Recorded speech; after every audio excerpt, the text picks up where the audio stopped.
Hello दोस्तों, मेरा नाम है यश। स्वागत है आपका मेरे चैनल द ट्रेलर में। रात के वक्त जंगल कितने खौफनाक और ख़तरनाक हो सकते हैं, इस बात का अंदाज़ा लगाना बहुत मुश्किल है। मगर आज की कहानी दिल दहला देने वाली वो खौफनाक कहानी है जिससे ये पता चलता है कि अगर कोई शख्स किसी आदमखोर जानवर के चुंगल में फंस जाए तो उसके साथ क्या क्या हो सकता है, और फिर चाहे वो कोई शिकारी ही क्यों ना हो। आज जिस शिकारी की कहानी मैं आपको सुनाने जा रहा हूँ वो गया तो था जंगल में जंगली सूअर का शिकार करने, मगर फिर कभी वापस नहीं लौटा। और जंगल में जो कुछ भी उसके साथ हुआ वो इतना खौफनाक और भयानक था जिसे सुनकर आपकी रूह कांप उठेगी। कहानी शुरू होती ईस्ट रशिया के एक सुनसान जंगल से, जहाँ अक्सर लोग शिकार करने जाया करते थे। और चूंकि वहाँ हर थोड़ी दूर पर लकड़ी के केबिन बने हुए थे जिनका इस्तेमाल इस शिकारी शिकार के दौरान रहने के लिए करते थे। बहरहाल 6 दिसंबर सन 1997 को फॉरेस्ट डिपार्टमेंट के एक ऑफिसर जिसका नाम यूरी था, उन्हें यह खबर मिलती है कि जंगल में एक शिकारी गायब हो गया है और उसे गायब हुए 5 दिन हो चुके हैं। जिसके फौरन बाद वो अपने साथ 3 हथियारबंद आदमियों और डॉग्स को लेकर जंगल की तरफ निकल जाते हैं। चूंकि इस वक्त पूरे रशिया में बहुत ठंड पड़ रही थी, जिसकी वजह से पूरे जंगल के रास्ते पर बर्फ़ जमी हुई थी और वो लोग जंगल में चलते हुए अभी थोड़ी दूर ही पहुंचे थे कि तभी उन्हें बर्फ़ लाल और गुलाबी होती दिखाई देने लगती है। ये कुछ और नहीं बल्कि बर्फ़ पर लगे खून के धब्बे थे जिनकी वजह से बर्फ़ का रंग बदल गया था। और ये देखते यूरी और उसकी टीम बहुत ज़्यादा चौकन्ना हो जाते हैं, क्योंकि उन्हें ये समझ आ गया था कि इस जंगल में कुछ ऐसा है जो बहुत ख़तरनाक है और जिसकी नज़र उन पर हो सकती है। बहरहाल इन खून के धब्बों को फॉलो करते हुए उनकी टीम एक केबिन तक पहुंचती है। और यूरी ये बात जानता था कि इस केबिन में व्लादिमीर मार्को नाम का एक शख्स ठहरा हुआ है जो यहाँ पर शिकार करने आया था। और उसी के गायब होने और शिकार की खबर मिलने के बाद वो लोग उसे जंगल में ढूंढने निकले थे। हालांकि यूरी खुद एक 47 साल का लंबा चौड़ा शख्स था जो पहले वेट लिफ्टर रह चुका था और ख़ुद भी एक शिकारी था। मगर जैसे ही वो व्लादिमीर के केबिन में पहुंचता है वो एकदम से सहम जाता है। उस केबिन को देखकर ये साफ तौर पर समझ आ रहा था कि यहाँ कुछ बहुत खौफनाक और डरावना हुआ है, क्योंकि इस पूरे केबिन में जगह जगह पर टूटा हुआ फर्नीचर पड़ा था। वॉश बेसिन कई टुकड़ों में ज़मीन पर पड़ा था, मधुमक्खी रखने के डिब्बे के परखच्चे उड़े हुए थे और साथ ही साथ केबिन के बाहर हर जगह खून पड़ा था। और इन्हीं खून के धब्बों को फॉलो करते हुए वो लोग केबिन के मेन डोर तक पहुँच जाते हैं। मेन डोर पर पहुंचने के बाद यूरी देखता है कि वहाँ भी बहुत सारा खून पड़ा है, जिसके बाद वो बहुत ज़्यादा डर जाता है। मगर चूंकि वो इस इन्वेस्टिगेशन टीम का इंचार्ज था, इसीलिए उसे अंदर जाकर ये तहकीकात करनी ही थी कि व्लादिमीर सही सलामत है या नहीं। बहरहाल यूरी डरते हुए आगे केबिन के दरवाजे की तरफ बढ़ता है और पीछे पीछे उसके साथ उसके 3 आदमी भी थे, जिनमें से एक अपनी राइफल से दरवाजे को धक्का देकर खोल देता है। चूंकि यूरी एकदम से रोशनी से केबिन के अंदर आया था, इसलिए पहले तो अंधेरा लगने की वजह से उसे कुछ दिखाई नहीं दिया। मगर जब वो अपनी राइफल तानकर गौर से केबिन के अंदर देखने की कोशिश करता है तब उसे पता चलता है कि व्लादिमीर केबिन से गायब है। और जैसे ही वो अपनी नज़र उठाकर केबिन के चारों तरफ देखता है, वो देखता है कि केबिन की दीवारों पर हर जगह स्क्रैच और गहरे निशान पड़े हुए हैं। ये देखते ही उसकी नज़र नीचे ज़मीन पर पड़ती है, जहाँ टूटा हुआ फर्नीचर और बहुत सारा खून पड़ा हुआ था। और ये देखते यूरी को लगने लगता है कि शायद व्लादिमीर बहुत बुरी तरह ज़ख्मी हो गया है और वो कहीं और चला गया है। बहरहाल ये सब देखने के बाद यूरी अपने टीम के साथियों के साथ केबिन से बाहर आता है। और जैसे ही वो बाहर बर्फ़ पर अपने कदम रखता है, 3 बहुत अजीबो गरीब चीज़ें एक साथ होती हैं। पहली है कि उसके डॉग्स अचानक ज़ोर ज़ोर से रोने लगते हैं और एक सर्कल में इधर उधर दौड़ने लगते हैं। दूसरी अजीब चीज़ ये हुई कि आसपास के पेड़ों पर बैठे सारे कौवे अचानक से उड़कर कहीं गायब हो गए। और तीसरी थी एक खौफनाक दहाड़ की आवाज़ जो कुछ दूरी पर से आ रही थी, जिसे सुनकर ऐसा लग रहा था मानो पूरा जंगल दहाड़ रहा हो। यूरी के सर्च ऑपरेशन से 5 दिन पहले यानी 1 दिसंबर को व्लादिमीर मार्कोव नाम का एक आदमी शिकार पर निकला था। मगर चूंकि उसके हाथ कोई शिकार नहीं लगता, इसलिए वो अपनी राइफल कांधों पर टांगता है और अपने 3 डॉग्स को लेकर वापस अपने केबिन की तरफ चला जाता है जो जंगल के बीच था। व्लादिमीर इस बात से बहुत गुस्से में था, क्योंकि वो अपने बीवी बच्चों को छोड़कर कुछ दिन से इसी केबिन में रह रहा था ताकि उसके हाथ एक अच्छा शिकार लग सके और वो कुछ मीट अपने घर वालों के लिए भी ले जा सके। मगर अब तक ऐसा कुछ नहीं हुआ था। अभी व्लादिमीर अपने डॉग्स को लेकर केबिन की तरफ जा ही रहा था कि तभी उसकी नज़र एक ऐसी चीज़ पर पड़ती है जिसे देखने के बाद उसे लगने लगता है कि उसे जो चाहिए था वो उसे मिल चुका है। वो देखता है कि एक पेड़ के नीचे एक मरा हुआ सूअर पड़ा है जिसके आसपास खून बिखरा पड़ा था। और जिस तरह से सूअर की बॉडी गर्म हो रही थी, उससे ये साफ पता चल रहा था कि इसे अभी थोड़ी देर पहले ही मारा गया है। ये देख व्लादिमीर फौरन अपनी राइफल कांधे से उतारकर अपने हाथ में ले लेता है और आसपास इस जानवर का शिकार करने वाले को ढूंढने लगता है। मगर जब उसे कोई नहीं मिलता तब वो अपनी पॉकेट से एक बड़ा चाकू निकालता है और मीट के 2 बड़े हिस्से उस जानवर से निकाल लेता है। हालांकि व्लादिमीर को इस बात का एहसास था कि किसी और के मारे हुए शिकार को चुराना अच्छी बात नहीं है, और चूंकि वो ये नहीं जानता था कि इस सुअर का शिकार किसी शिकारी ने किया है या किसी जानवर ने, मगर चूंकि कई दिन से कोई शिकार उसके हाथ नहीं लगा था, इसलिए वो इसमें से मीट निकाल लेता है। और यही उसकी ज़िंदगी की आखिरी गलती साबित हुई, क्योंकि ये बात उसके वहमो गुमान में भी नहीं थी कि शिकार किसका है। बहरहाल मीट बैग में भरने के बाद व्लादिमीर अपने डॉग्स के साथ अपने केबिन की तरफ बढ़ जाता है, जो अब महज थोड़ी दूर पर ही रह गया था। केबिन के बाहर पहुंचते पहुंचते अब तक पूरी तरह अंधेरा हो चुका था, और व्लादिमीर ये जानता भी था कि आसपास खतरनाक जानवर हो सकते हैं, इसलिए वो फटाफट अपने बैग से मीट निकालता है और अपने केबिन के बाहर बने शेड में रखकर उसे बाहर से लॉक कर देता है। अब व्लादिमीर अपने तीनों डॉग्स को लेकर अपने केबिन की तरफ बढ़ ही रहा था कि तभी उसे एहसास होता है कि उसके डॉग्स उसके पीछे नहीं चल रहे हैं, और जैसे ही वो पीछे मुड़कर देखता है, वो देखता है कि तीनों डॉग्स शेड के पीछे अंधेरे जंगल की तरफ देखकर जोर जोर से भौंक रहे थे। चूंकि व्लादिमीर इस वक्त बिल्कुल अकेला था और उसके आसपास भी कोई नहीं था, इसलिए कुत्तों को अचानक भौंकता देख वो अपनी फ्लैश लाइट ऑन करके उस तरफ देखने लगता है जिधर देखकर कुत्ते भौंक रहे थे। ऐसा लग रहा था जैसे कुत्तों ने कुछ देख लिया हो, मगर अपनी फ्लैश लाइट से देखने के बाद भी उसे महज अंधेरा और पेड़ दिखाई देते हैं और उसे वहाँ कुछ नहीं मिलता। व्लादिमीर को इस बात का एहसास हो गया था कि उसके आसपास कोई खतरनाक जंगली जानवर है जो उस पर नज़र रख रहा है, और उसके डॉग्स ने ये देख लिया है। और तब वो धीरे धीरे उल्टे पांव पीछे की तरफ चलने लगता है और अपने डॉग्स को अपनी तरफ बुलाने लगता है ताकि वो केबिन के अंदर जाकर दरवाज़ा लॉक कर सके। हालांकि दो डॉग्स तो व्लादिमीर के पास चले गए, मगर तीसरा डॉग वहीं खड़ा होकर बार बार भौंक रहा था और गुर्रा रहा था, और तभी अचानक वो भागना शुरू करता है और अंधेरे जंगल की तरफ चला जाता है। ये देख व्लादिमीर जोर जोर से चिल्लाकर अपने डॉग को वापस बुलाने लगता है, मगर उसका कुत्ता वापस नहीं लौटता, और व्लादिमीर वहीं अपने बाकी दो कुत्तों के साथ खड़े होकर उसके भौंकने की आवाज़ सुन रहा था जो धीरे धीरे दूर होती जा रही थी।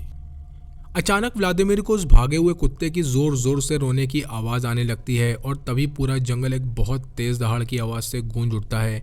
और ये दहाड़ इतनी तेज़ थी कि इससे पहले व्लादिमीर ने ऐसी दहाड़ अपनी ज़िंदगी में कभी नहीं सुनी थी, और फिर एक सन्नाटा छा जाता है। इस दहाड़ से व्लादिमीर बहुत डर जाता है और वो फौरन अपने दोनों डॉग्स को उनके पट्टे से पकड़कर केबिन के अंदर भागता है और उसे अंदर से लॉक कर देता है।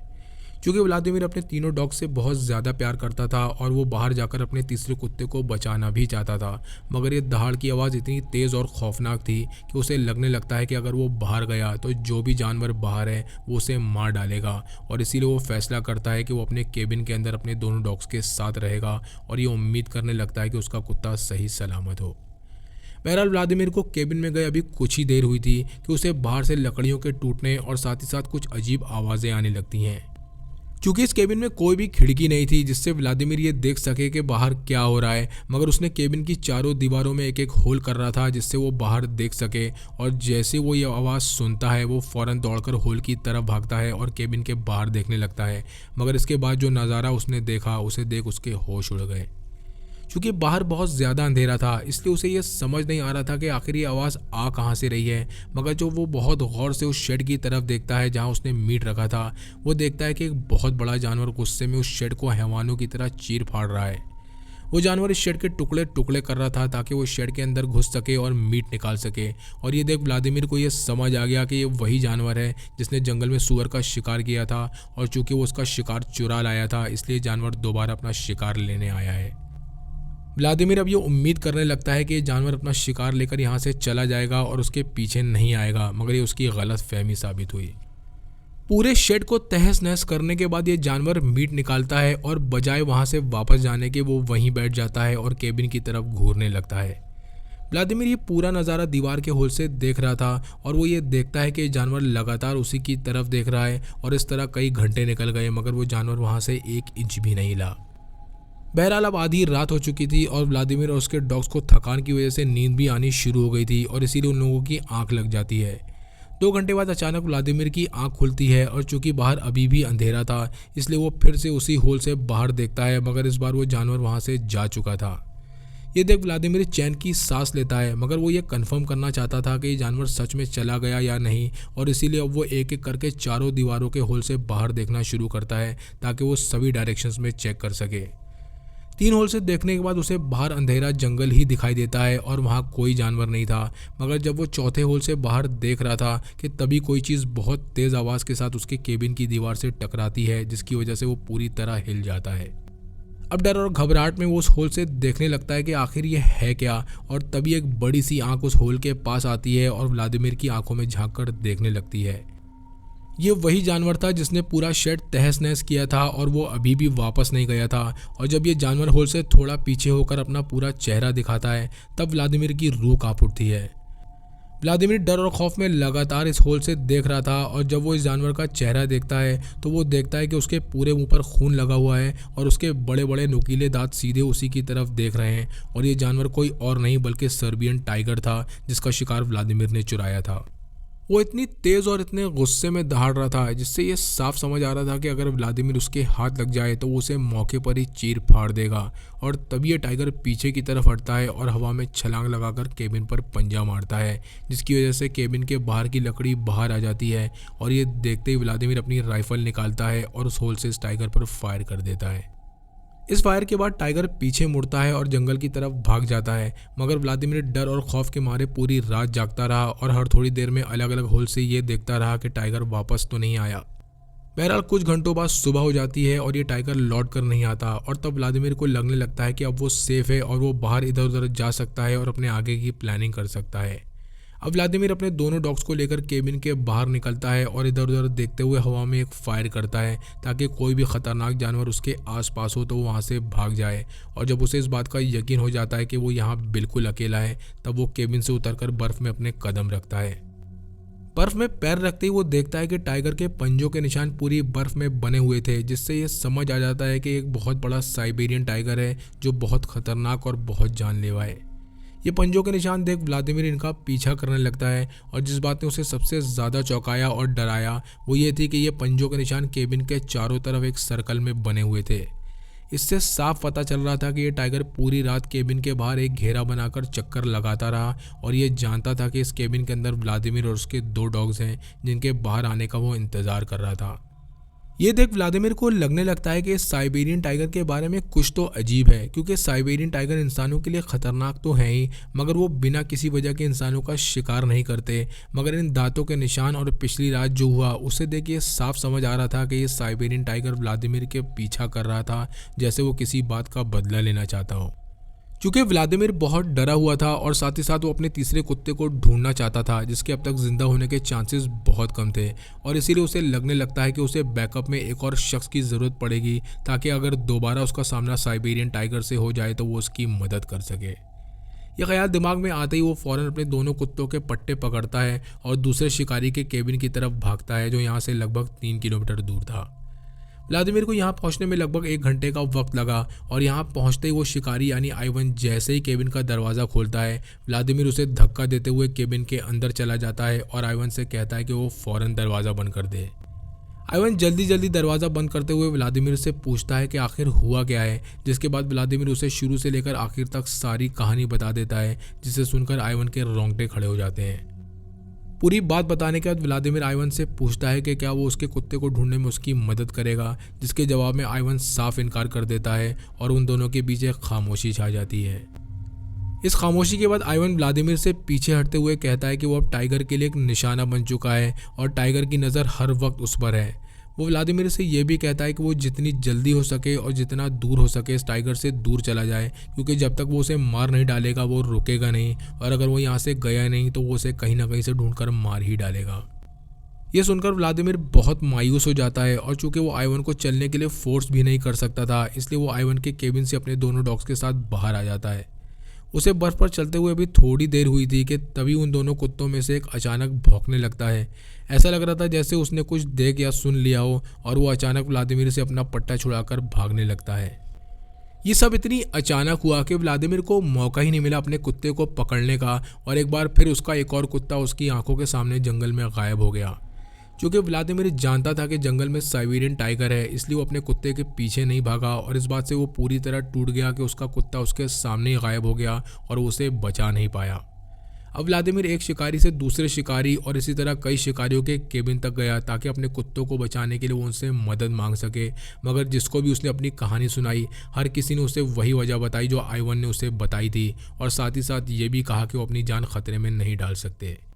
अब धीरे धीरे शाम होने लगी थी और आसमान में अंधेरा छाना शुरू हो गया था और व्लादिमीर मायूस और नाउम्मीद होकर अपने बचे हुए कुत्ते को लेता है और अपने केबिन की तरफ बढ़ने लगता है।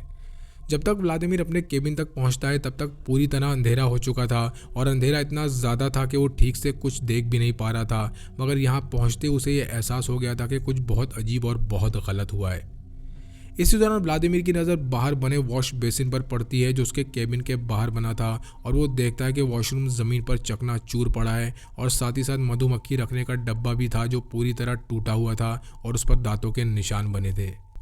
व्लादिमीर ने जब सुबह अपना केबिन छोड़ा था तब ये सब कुछ नहीं हुआ था और इसका साफ मतलब था कि उसके पीछे साइबेरियन टाइगर केबिन पर आया था और उसी ने ये सारा डैमेज किया था, जिससे साफ पता चल रहा था कि वो आसपास ही है।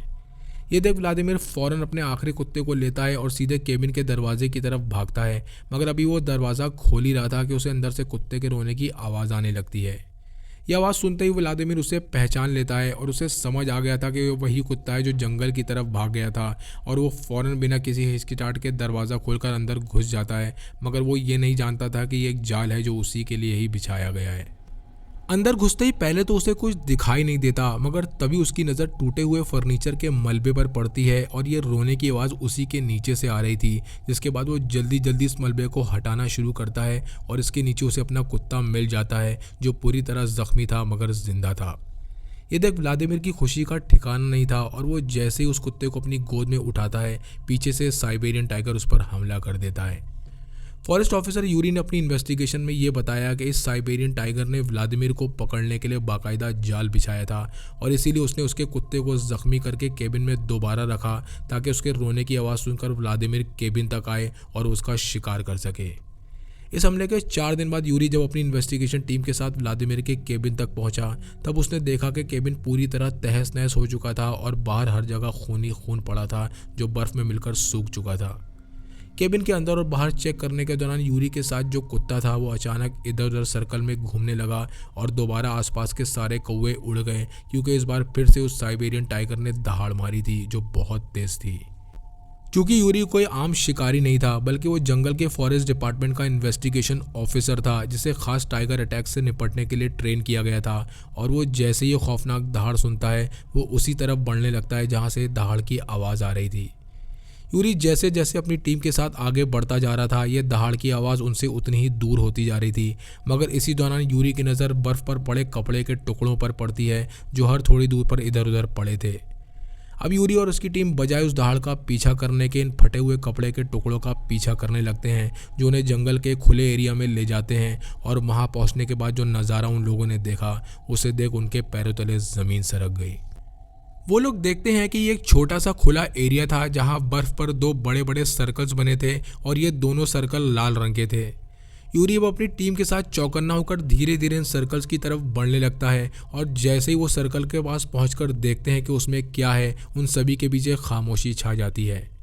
लेफ्ट सर्कल के सेंटर में व्लादिमीर के कपड़ों को एक के ऊपर एक रखकर गठरी बनाकर रखा गया था और जब उन्होंने इस गठरी को हटाया तब व्लादिमीर के बदन के कई अलग अलग टुकड़े इसके नीचे रखे थे जिसे देखने पर यह साफ समझ आ रहा था कि व्लादिमीर को कितनी बेरहमी से चीरा फाड़ा गया है। ये देखने के बाद वो जैसे ही दूसरे सर्कल में देखते हैं जो राइट की तरफ था वहाँ उन्हें व्लादिमीर का सर मिलता है जो धड़ से अलग पड़ा था और जिसके पूरे चेहरे से खाल उतार ली गई थी। ये देखने के बाद यूरी और उसकी टीम को यह समझ आ गया था कि व्लादिमीर इस साइबेरियन टाइगर के हमले का शिकार हो गया है और इस साइबेरियन टाइगर ने अपना बदला ले लिया है। उन लोगों का यह मानना था कि साइबेरियन टाइगर के हिसाब से व्लादिमीर उसके इलाके में घुस आया था और उसका शिकार चुरा लिया था और साथ ही साथ व्लादिमीर ने उस पर गोली भी चलाई थी जिसकी वजह से टाइगर बहुत खूंखार हो गया और बदला लेने के लिए जाल बिछाकर व्लादिमीर के टुकड़े टुकड़े कर दिए। जंगल में अपनी बादशाहत साबित करने के लिए इस टाइगर ने व्लादिमीर के सर और उसके बदन के टुकड़ों को अलग अलग रख दिया ताकि सर्च पार्टी को ये मिल सके और उन्हें ये पता चल सके कि इस टाइगर से उलझने का क्या अंजाम हो सकता है। बहरहाल कुछ वक्त बाद यूरी और उसकी टीम इस साइबेरियन टाइगर को ढूंढकर मारने में कामयाब तो हो जाते हैं मगर इससे पहले वो एक और शिकारी को अपना शिकार बना लेता है और यहाँ भी उसने वही तरीके का इस्तेमाल किया जो उसने व्लादिमीर को मारने के लिए इस्तेमाल किया था। इस शिकारी को मारने के बाद भी इस टाइगर ने उसके बदन के टुकड़े और सर को ज़मीन पर रख दिया ताकि दूसरे शिकारियों को वार्निंग मिल सके कि वो यहाँ ना आए।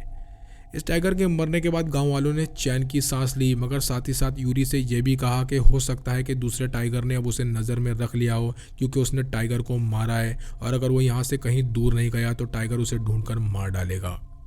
आपको ये कहानी कैसी लगी कमेंट सेक्शन में लिखकर ज़रूर बताएं। चैनल को लाइक और सब्सक्राइब करें। मिलते हैं नेक्स्ट वीडियो में।